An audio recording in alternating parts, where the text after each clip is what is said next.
Pierre-André Doucet était l'un des paroliers à avoir marqué la chanson française. Fidèle à Mireille Mathieu, à qui il a écrit plusieurs dizaines de titres, il est mort à l'âge de 85 ans. Il était l'un des hommes de l'ombre de Mireille Mathieu. Parolier de talent, Pierre-André Doucet a marqué la chanson française de sa plume. Né en 1938, Pierre-André Doucet est mort à l'âge de 85 ans, le 24 mai 2023, ont annoncé les équipes de la SACEM. L'auteur et compositeur avait à son actif près de 800 chansons. Un palmarès impressionnant qui a brillé à travers les voix d'Enrico Macias, Gérard Lenormand, Fabienne Thibault, ou encore Mireille Mathieu. Après avoir grandi à Biarritz, il décide de s'installer à Paris en 1965 pour suivre des études d'espagnol.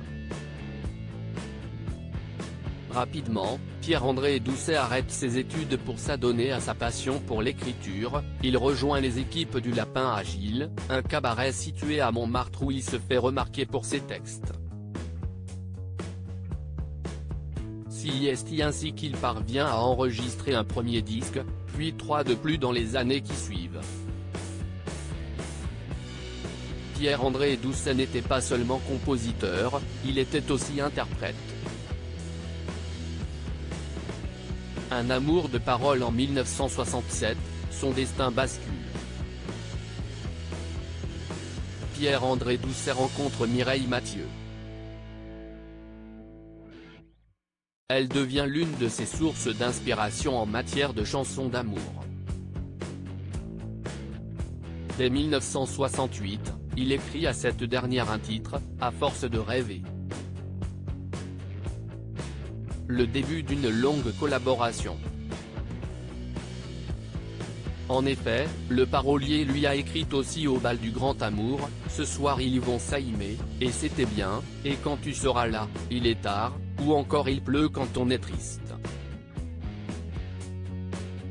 En tout, il lui offrira de chanter une trentaine de ses chansons. Mireille Mathieu ouvre le bal et d'autres artistes veulent désormais s'entourer du brillant parolier, parmi lesquels Annie Cordy et Dalida. Depuis la fin de sa carrière, il était revenu à Biarritz. Il s'était mis à composer et écrire pour des artistes locaux tels que Michel Etcheverry. Il laisse derrière lui des pères qui gardent en mémoire tout son talent. Avec Pierre-André, nous avons eu le bonheur d'écrire plus d'une trentaine de chansons pour des interprètes de renom comme Ginette Renaud ou encore Dalida. À mon grand frère d'écriture et partenaire d'écriture depuis plus de 50 ans, merci pour tout. A confié Gérard Layani, auprès de la SACEM. François Bernheim a déclaré de son côté, on en a écrit des chansons, en riant, en nous surprenant mutuellement, en déconnant comme de sales gamins, et ce durant 40 ans. C'est une longue et belle amitié qui se perd dans la mort mais qui se perpétue dans les souvenirs les plus nobles, les plus purs, les plus joyeux.